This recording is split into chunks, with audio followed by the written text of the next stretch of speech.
വെറുതെ അനാവശ്യം പറഞ്ഞാലുണ്ടല്ലോ. അനാവശ്യം അല്ല മോളെ, ആവശ്യം തന്നെയാണ്. അന്ന് നിന്റെ വീട്ടിലെ ചടങ്ങിന് വന്നപ്പോ അവിടെ നീയും നിന്നെ പോലെ വേറൊരുത്തിയും ഉണ്ടായിരുന്നു. അത് സത്യമല്ലേ? സത്യമല്ലേ? അത് കഴിഞ്ഞ് നവീന്റെ ബർത്ത്ഡേ ദിവസം ഇവിടെ ഈ വീട്ടില് നീയും ഉണ്ടായിരുന്നു, നിന്നെ പോലെ വേറൊരുത്തിയും ഉണ്ടായിരുന്നു.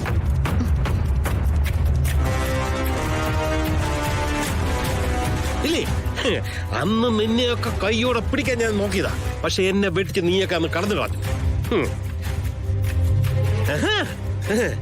നവീന്റെ കൂടെ പൂജയ്ക്ക് നിൽക്കുന്നത് ഒരുത്തി, നവീന്റെ കൂടെ ബെഡ്റൂമിൽ നിൽക്കുന്നത് വേറൊരുത്തി. നവീന്റെ കൂടെ പുറത്തു പോകുന്നത് വേറൊരുത്തി, തിരിച്ചു വരുന്നത് വേറൊരുത്തി, സർപ്പശാപം മാറ്റുന്നത് വേറൊരുത്തി. നാണമില്ലേ നിങ്ങൾക്കൊക്കെ? ഉദയ, കാര്യം എന്താണെന്നും പറയും. എന്നാ കേട്ടോളയാ, ഈ നിൽക്കുന്ന ഇവൾ സിത്താരയുടെ മകളാണെങ്കിൽ ഇവളെപ്പോലെ മറ്റൊരുത്തി കൂടെ ഉണ്ടാ. എന്റെ അർത്ഥത്തിലാടോ താനിതൊക്കെ പറയുന്നത്? ഞാൻ ഈ വീട്ടിലേക്ക് കടന്നു വന്നത് നിങ്ങളുടെ കുടുംബത്തിന് പിടിച്ചിട്ടില്ലെന്ന് എനിക്കറിയാം. കള്ളക്കഥ പറഞ്ഞ് എന്നെ അപമാനിക്കാൻ ശ്രമിച്ചാലുണ്ടല്ലോ. തെളിവില്ലാതെ നീ ഒന്നും സമ്മതിക്കില്ല എന്ന് എനിക്കറിയാം. അതുകൊണ്ട് ഞാനൊരു തെളിവ് കൊണ്ടുവന്നിട്ടുണ്ട്. കണ്ണോ നിനക്ക്? ഇപ്പൊ കാണിക്കാം. കണ്ട കണ്ട കണ്ട കണ്ട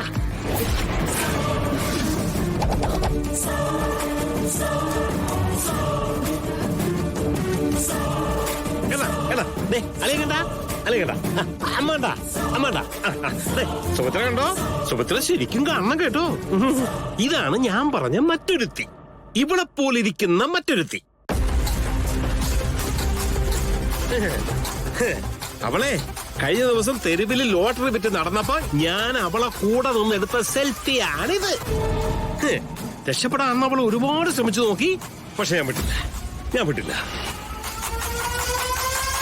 ഇപ്പൊ ബോധ്യായ എല്ലാവർക്കും ഇവള് നവീനെയും നമ്മുടെ കുടുംബത്തിനെയും ചതിച്ചോണ്ടിരിക്കുക. മനസ്സിലായോ? പിടിച്ചു പുറത്താക്കും മുത്തശ്ശി. കളരിക്കൽ തറവാടിനെ കുറിച്ച് അമ്മയ്ക്കും മോൾക്കും മനസ്സിലാക്കി കൊടുക്കും. അതെ, ഈ ഫോട്ടോയിലേക്ക് സൂക്ഷിച്ച് നോക്കിയിട്ട് പറ, ഇത് സിത്താരയുടെ മകളാണോ മറ്റൊരുത്തിയാണോ എന്ന്. അല്ലെങ്കിൽ നോക്കിയിട്ട് പറ.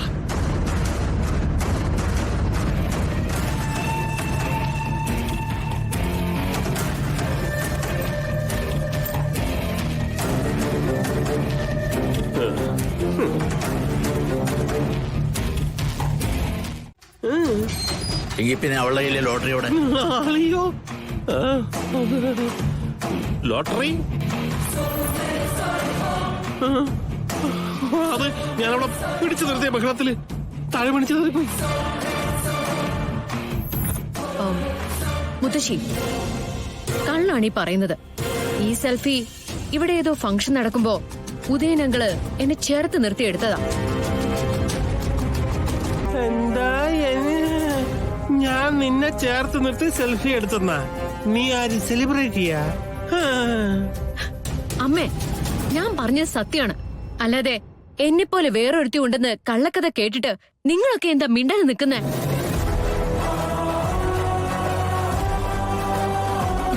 അവർക്കൊക്കെ അത് വിശ്വാസം ആയതുകൊണ്ട്. പൊന്നുമോളൊരു കാര്യം ചെയ്യും, അകത്ത് പോയി സാധനങ്ങളൊക്കെ റെഡിയാക്കിക്കോ. നവീൻ വരാൻ കാത്തു നിൽക്കൊന്നും വേണ്ട, പുറത്ത് വണ്ടി കിടപ്പുണ്ട്. ഇനി ആചാരപരമായി കൊണ്ടാക്കണമെന്നുണ്ടെങ്കിൽ ഞാനും എന്റെ ഭർത്താവും എന്റെ മോളും കൂടെ വരാം.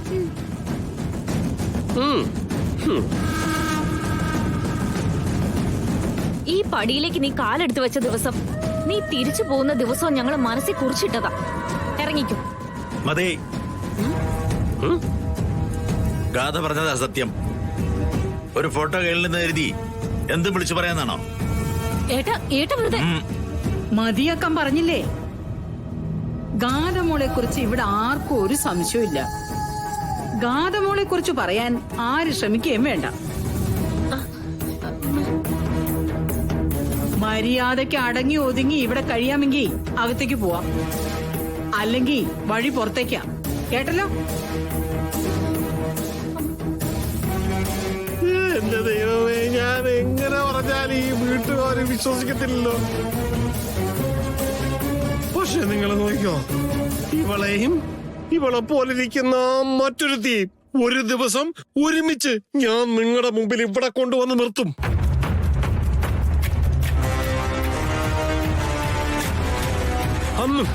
അന്ന് നിങ്ങൾ ഞെട്ടും, നിങ്ങൾ വിശ്വസിക്കും. എനിക്ക് ഇങ്ങനെ കൂടുതലൊന്നും പറയരുത്.